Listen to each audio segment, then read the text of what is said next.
Welcome to the deep dive. So, you're working on your English, you've maybe hit that B1 level, you've got the basics down, but you're thinking, okay, how do I really get fluent? Yeah. And, faster? That is the big question, isn't it? For so many learners, you're past the absolute beginner stuff, but making that leap to feeling confident, speaking smoothly, it can feel like a huge jump. Yeah, it's stuck sometimes. Exactly. So today we're looking at some really practical ways to maybe speed that up, to bridge that gap. And we've got a great source for this. It's called 5 English Habits That Made Me Fluent Fast. It's basically someone's personal story, sharing the habits that genuinely made a difference for them. Yeah, and what I like about it is the focus on daily actions, these consistent little things that maybe surprisingly add up to big progress. It's less about, cramming for hours once a week. Right, not just intense study sessions. Exactly. It's more about weaving English into your everyday life. Yeah. Naturally. Okay, so our mission here for this deep dive is to pull out the really actionable stuff, maybe some surprising insights from these 5 habits. Things you, listening right now, can actually start doing maybe even today to learn English more effectively. Sounds good. Where should we start? Let's jump into habit number 1, Well, the power of daily listening time. Okay, this one the author presents as absolutely fundamental, like a non-negotiable rule. No day without English listening. No days off. Pretty much. And what's really interesting is how they describe starting out. Right, they talked about feeling totally lost, didn't they? Listening to native speakers, just the speed of it. Oh, yeah. The speed, the slang, idioms, phrasal verbs popping up that you definitely didn't see in your textbook. It's that real-world English hitting you. Totally. And it's a hurdle, right? A lot of people hit that wall and get discouraged. Yeah. But the key thing here was they decided to just keep going, even without understanding everything. Exactly that. Persistence.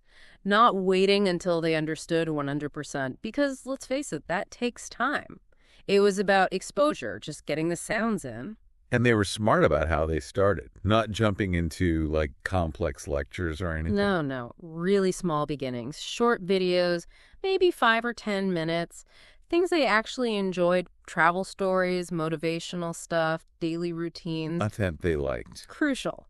And focusing on clear pronunciation initially, the goal wasn't deep analysis at first, just getting used to the sound, the rhythm of English, grammar, vocab. That came later. That enjoyment factor seems really important for making it stick. Oh, absolutely. If it feels like a chore, you're just not going to do it every day. And they made this really useful distinction, too, between passive and active listening. Okay, how did they break that down? So passive listening was kind of letting English be the soundtrack to their life. Listening while cooking, cleaning, on the bus. Just having it on. Yeah. Letting it wash over you, basically. You start absorbing the rhythm, recognizing words, noticing how things connect, intonation, almost subconsciously. It's like ambient exposure. Okay, so that's passive. What about active? Sounds more intense. It is, yeah, more focused. Their method was pretty cool, picking one thing, like a podcast episode or a YouTube clip, and listening to it 3 times. 3 times, the same thing. Yep.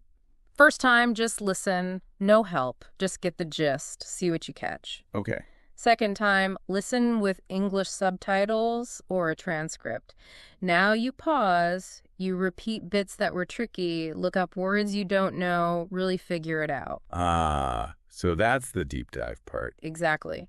Then, the third time, listen again, but without any help. And the idea is you'll understand so much more because of that second listen. That makes a lot of sense. You're building layers of understanding. Did they find it helped with other things too, like speaking? Yeah, definitely. They mentioned improved understanding, obviously, better memory of phrases, but also pronunciation. Because you're hearing it clearly, seeing it written, maybe even trying to say it along. Right, connecting the sound and the text.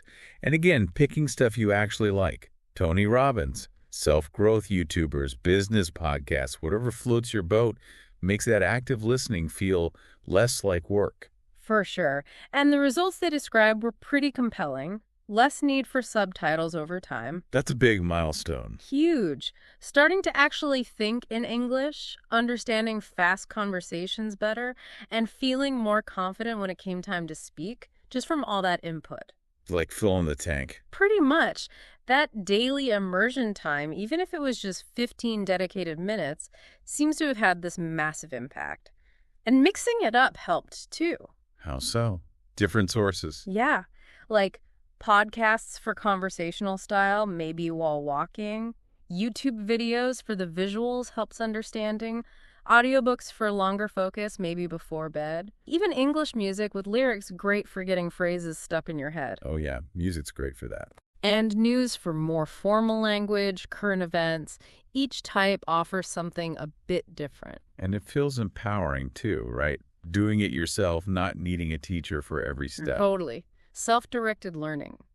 And they mentioned this ripple effect, how improving listening actually boosted their other skills. Like speaking and writing. Yeah, suddenly they were using phrases more naturally in their writing or recognizing more words when reading, all because they'd heard them so often. It all connects. Okay, so for someone listening, wanting to try this, what are the first steps? Try that 3-listen thing. Pick something short, a podcast clip, a YouTube video you like. Listen once. Just listen. Okay. Then listen again with English subtitles or a transcript. Pause. Repeat. Look stuff up. Get into it. Yeah. Yeah. Then listen one last time without anything. See how much more you get. Maybe even try saying some phrases out loud as you hear them. Shadowing, kind of. Exactly. The author really hammers home. Listening isn't passive if you do it right. It trains your ears, your brain, even your mouth for speaking. Progress might feel slow at first, but consistency, that's the magic ingredient. Consistency. Got it. Okay. Okay, that leads us nicely into habit number 2, which Right. honestly might sound a bit odd to some people. Oh, yeah. Which one's that? Speaking to yourself every day in English. Ah, yes. The self-talk habit. It does sound a bit strange, doesn't it? The author admits it felt silly at first. I bet. But, and this is the surprising part, they found it incredibly effective, like way more effective than they expected. So how did that come about? Was it just no one else to talk to? Pretty much. Necessity being the mother of invention, right? They didn't have a regular conversation partner, weren't living in an English-speaking country, so they thought, well, I need to practice speaking somehow. Might as well be with myself. Exactly. They just created their own practice partner, and they started super, super simple. Like what? Just narrating what they were doing, out loud. I'm brushing my teeth now. Yeah. I am making coffee. I need to get ready. Just describing immediate actions. Okay. Feels a bit basic. But I guess it gets the words flowing. That's the idea. Getting your mouth used to forming English sounds, making the words feel less foreign. They stressed just doing it, not worrying about perfection, even if it meant whispering to yourself in public sometimes. Huh. Okay. Did it get more complex than just narrating toothbrushing? Oh, yeah. They moved on to imaginary conversations. This is pretty clever, actually. How does that work? Practicing dialogues for different situations, like prepping for a job interview in their head but saying the lines out loud, or imagining a casual chat, ordering coffee, dealing with customer service, acting out both sides of the conversation. Ah, playing both roles. That's smart. And fun, maybe. Yeah, making it like a little role play. And the big advantage, 0 pressure. Right. No one's listening. No one's judging your mistakes. Exactly. It's a completely safe space to experiment. Try out new words, stumble, repeat things until they sound right, overcoming that shyness barrier because, well, there's no one to be shy in front of. That makes total sense. Yeah. Did they notice actual improvements from doing this? They did. Tangible stuff. Their mouth movements felt smoother when speaking English. Words came to mind faster because they were actually using them, even if just talking to the mirror. Pronunciation got better through sheer repetition. And they mentioned mimicking native speakers, too. Yeah, that was another layer. Actively listening to a phrase in a podcast or movie, something useful, like, that's a great idea. Yeah. Then repeating it, trying to match the tone, the rhythm, the emotion. Not just the words, but the music of it. Precisely. To sound more natural. And all this prep work led to more confidence when actual conversations happened. They felt less anxious because they'd sort of rehearse. Formed up the engine. Exactly. And here's a really cool side effect they mentioned. It helped them start thinking in English. How so? Because all that internal monologue, narrating their day, having imaginary chats, it started building a direct path between their thoughts and English words. Less need to translate everything in their head first. That's a huge step towards fluency, right? Yeah. Thinking directly in the language. Massive. It makes your responses so much faster, more natural, and crucially, they emphasize accepting mistakes. It's not about being perfect instantly. It's about getting comfortable trying. Okay, so for someone listening who thinks, all right, this sounds weird, but maybe worth a try, how do they start? Keep it simple.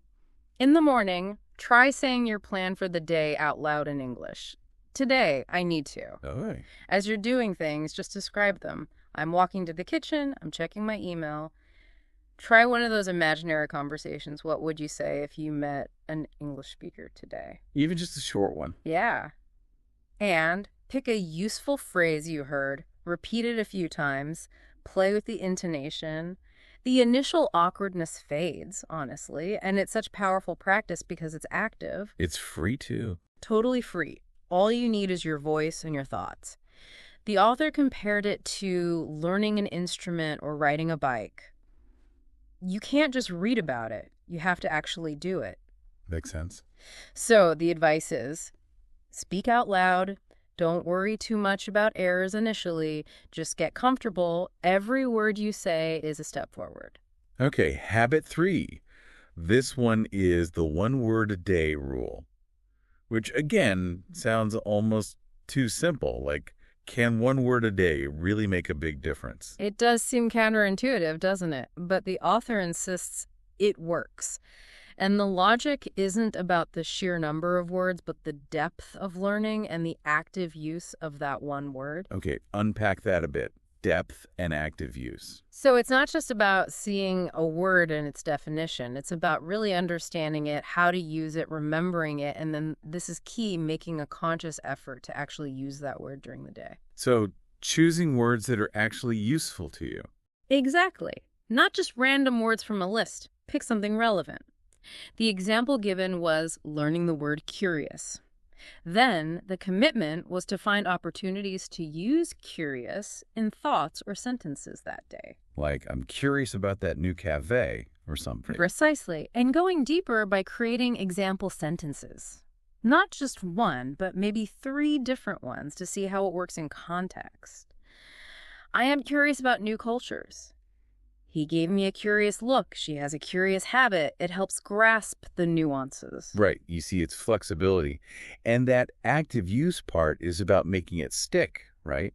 Not just learn, forget. Absolutely. If you don't practice using it, it just doesn't move into your active vocabulary. This daily focus on one word used actively helps embed it.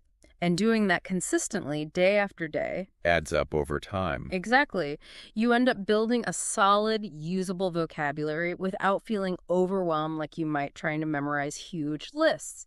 It's sustainable. And because you're using these words, they move from short-term to long-term memory more effectively. They become yours. Yeah.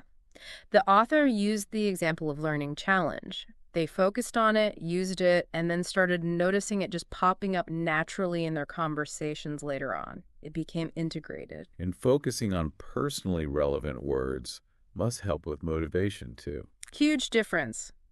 If you're into business, maybe you learn networking or strategy. If you love travel, maybe explore or itinerary. It makes it engaging because it connects to your life. You're building a vocabulary that's powerful for you, not just for an exam. That makes sense. It's practical. And they also stress really digging into the context. How does this word function? How does its meaning change slightly in different situations? Asking yourself, how else could I use this today? Like the example they gave with opportunity. Yeah, that was a good one. Showing how versatile it is. A great opportunity to learn, an opportunity to travel, looking for career opportunities. Seeing it in different phrases solidifies its meaning and use. You really get a feel for the word. Right. And the beauty of just one word a day is it feels manageable. It's not daunting. You feel like you're making progress every single day, which keeps you going. Avoids that overwhelm. What about keeping track? Good point. They recommended using a notebook or a simple app. Write down the word, its meaning in your own terms, and those crucial example sentences. And maybe a quick review at the end of the week to refresh the memory. Okay, practical steps for the listener on this one. All right. Pick one English word today that seems useful or interesting to you. Write it down. Got it. Think about it. Create at least 3 different sentences using it, maybe imagining different situations. Okay, use it in context. Then make a real effort to slip that word into a conversation or even just your thoughts at some point today. Actively use it. Bring it to life. Exactly. And maybe spend 5 minutes on Saturday or Sunday just glancing back at the words from the week. It's about quality over quantity, learning the right words and actually using them consistently. That steady trickle builds a strong vocabulary over time. Nice. Okay, moving on to habit number 4. Writing simple English every morning. Again, sounds simple, just 5 or 10 minutes. Does that really move the needle? The author frames this one as surprisingly powerful, yeah. And the focus isn't on writing like beautiful essays or perfect grammar from day one. Not about being Shakespeare. Definitely not. It's more about the act of thinking in English and getting those thoughts down on paper, however simple they are, exercising that connection. So what kind of writing are we talking about? Stream of consciousness, mostly. Just writing whatever comes to mind. Your goals for the day. Today, I want to finish.